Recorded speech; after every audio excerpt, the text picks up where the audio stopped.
हरियाणा में सरसों गेहूं की खरीद लगातार जारी है। बेमौसम बरसात से बड़ी किसानों की परेशानी। चरखी दादरी में खुले में पड़ा हजारों क्विंटल गेहूं भीगा। किसानों को लाखों के नुकसान की आशंका। कई जिलों में बारिश ओलावृष्टि से फसलें हुई तबाह। गेहूं सरसों के साथ सब्जी और चारा भी हुआ खराब। कई गांवों में खड़ी फसल बर्बाद। किसानों की चिंताएं बढ़ी। तो देखिए, लगातार जो बरसात हो रही है, बेमौसम बरसात के चलते किसान जो है वो काफी ज्यादा परेशान नजर आ रहे हैं, जिसके चलते आपको बता दें कि उनकी फसलों पर भी जो है वो असर देखा जा रहा है बेमौसम बरसात के चलते। और अब ऐसे में आपको बता दें कि हजारों क्विंटल गेहूं जो अनाज मंडी में रखा हुआ है वो भीगता हुआ नजर भी आया।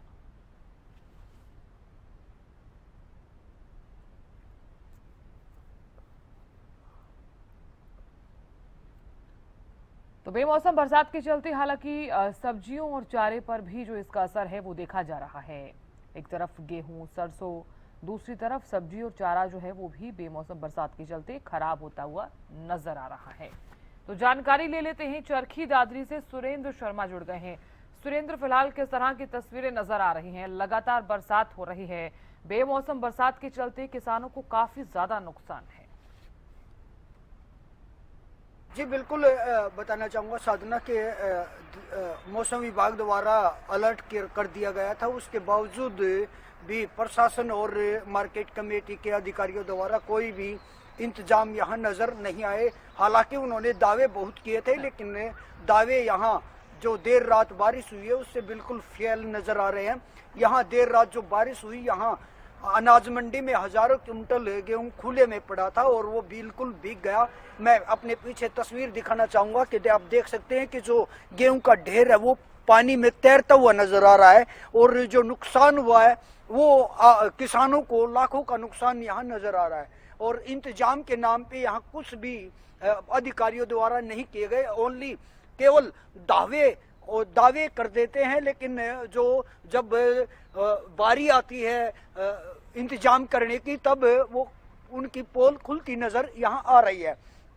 वही जो बारिश हुई है उसके कारण जो खड़ी फसल है उसमें भी किसानों को बहुत ज्यादा नुकसान है। और वही जो चारा है वो चारे में भी नुकसान है, क्योंकि भीगने के बाद उसे पशु खाते नहीं है। अब किसान के सामने बड़ी मुसीबत खड़ी हो गई है कि वो कहां से वो चारा लेकर आएंगे, या फिर महंगे दामों में उनको दूसरे राज्य से खरीदना भी पड़ेगा।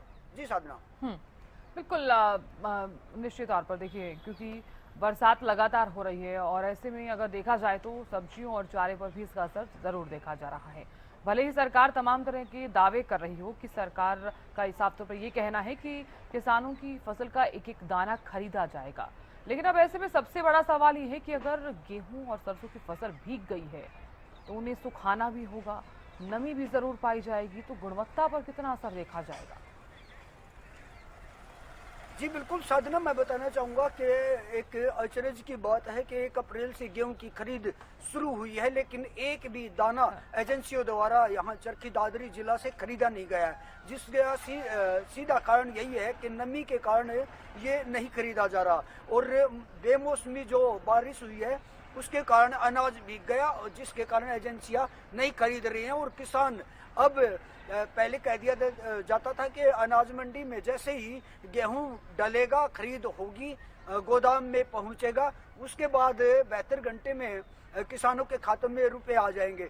लेकिन कहीं ना कहीं ये नजर आ रहा है कि अभी बहुत ज्यादा दिन यहाँ लगने वाले हैं, क्योंकि अभी तो नमी बहुत ज्यादा है, बारिश आ रही है। अब भी 2 दिन का अलर्ट मौसम विभाग द्वारा फिर दोबारा से कर दिया गया है।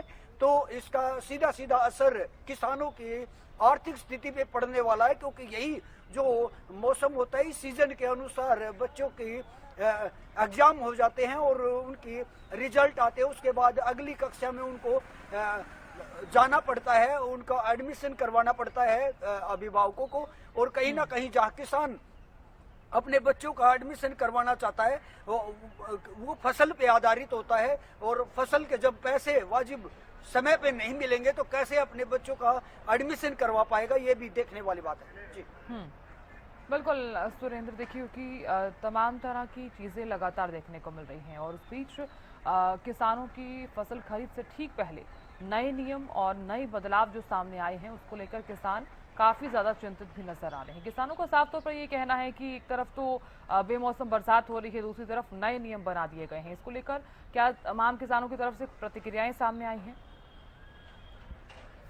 जी बिल्कुल, कुछ किसानों का कहना था कि जो पट्टे पे ज़मीन लेते हैं और फिर बुआई करते हैं, उसके बाद व्हीकल भी किराए पे करना पड़ता है, तो कहीं ना कहीं जहां मोबाइल नंबर पंजीकरण के द्वारा जब किया जाता है तो ड्राइवर का चला जाता है और न तो खाते में किसान के पैसा आएगा और ना ड्राइवर के आएगा, तो कहीं ना कहीं ये मुसीबत किसानों के सामने खड़ी हो गई है। और वही मंडी अधिकारियों का कहना है कि नॉमिनेट 3 व्यक्ति कर सकते हैं किसान, और वो दे भी सकते हैं, हम जागरूक भी कर रहे हैं। लेकिन कहीं ना कहीं किसानों का तो यही कहना है कि जो ये नई पद्धति बायोमेट्रिक वेरिफिकेशन है, पंजीकरण है, वाहन के साथ फोटो, ये सब उनके लिए मुसीबत खड़ी कर रही है। जी बिल्कुल सुरेंद्र जी, क्योंकि कई तरह की चीज़ों के साथ साथ अब ऐसे में सवाल यहाँ पर कई तरह के खड़े हो रहे हैं, क्योंकि किसानों की परेशानियां लगातार बढ़ती जा रही हैं। अगर पिछले साल का भी जिक्र किया जाए तो पिछले साल भी यही तस्वीरें हमने देखी। गुणवत्ता और उत्पादन में कुछ हद तक कमी जरूर देखी गई थी, लेकिन अब जब लगातार बरसात हो रही है तो सीधे तौर पर यह साफ जरूर कहा जा रहा है कि अब जो गुणवत्ता है उसमें काफी हद तक चीजें जो है वो देखने को मिलने वाली है। अगर देखा जाए तो मंडियों में अब तक कितनी खरीद हो चुकी है और आपका आंकड़ा, आपका जो आंकलन है वो किस तरह का है? क्या माना जाए इस बार कितने लाख टन फसल जो है वो आ सकती है मंडियों में? देखिए साधना, अगर मैं जिला चरखी दादरी की बात करूं तो 1 लाख क्विंटल नई अनाज मंडी में अभी गेहूं पड़ा हुआ है, लेकिन खरीद एक भी दाना नहीं हुआ है। तो कहीं ना कहीं आवक जरूर हो रही है लगातार। किसानों को जल्दी है कि मौसम बिगड़ा हुआ है, हम अपनी फसल निकालें और मंडी में पहुंचे, लेकिन कहीं ना कहीं मौसम की मार भी झेलनी उनको पड़ रही है। गुणवत्ता बिल्कुल कमजोर हो गई है और यही जो दाना पानी में भीग जाता है या फिर जो खराब हो जाता है उसको भी बैग में भर दिया जाएगा, तो कहीं ना कहीं ये खाने के रूप में हम ही को ये खाना पड़ेगा, तो कहीं ना कहीं तो ये बीमारियां फैलाएगा, स्वास्थ्य पे भी प्रभाव पड़ेगा। तो कहीं ना कहीं तो ये लापरवाही नजर आ रही है। जी बिल्कुल, बहुत शुक्रिया सुरेंद्र जानकारी देने के लिए और बने रहने के लिए। तो हरियाणा में सरसों और गेहूं की खरीद लगातार जारी है और इस बीच आपको बता दें कि बेमौसम बरसात के चलते किसान अब काफी ज्यादा चिंतित भी नजर आ रहे हैं, क्योंकि लगातार बरसात हो रही है और ऐसे में इस समय पर बरसात होना तो किसानों की फसल पर सीधा असर पड़ेगा।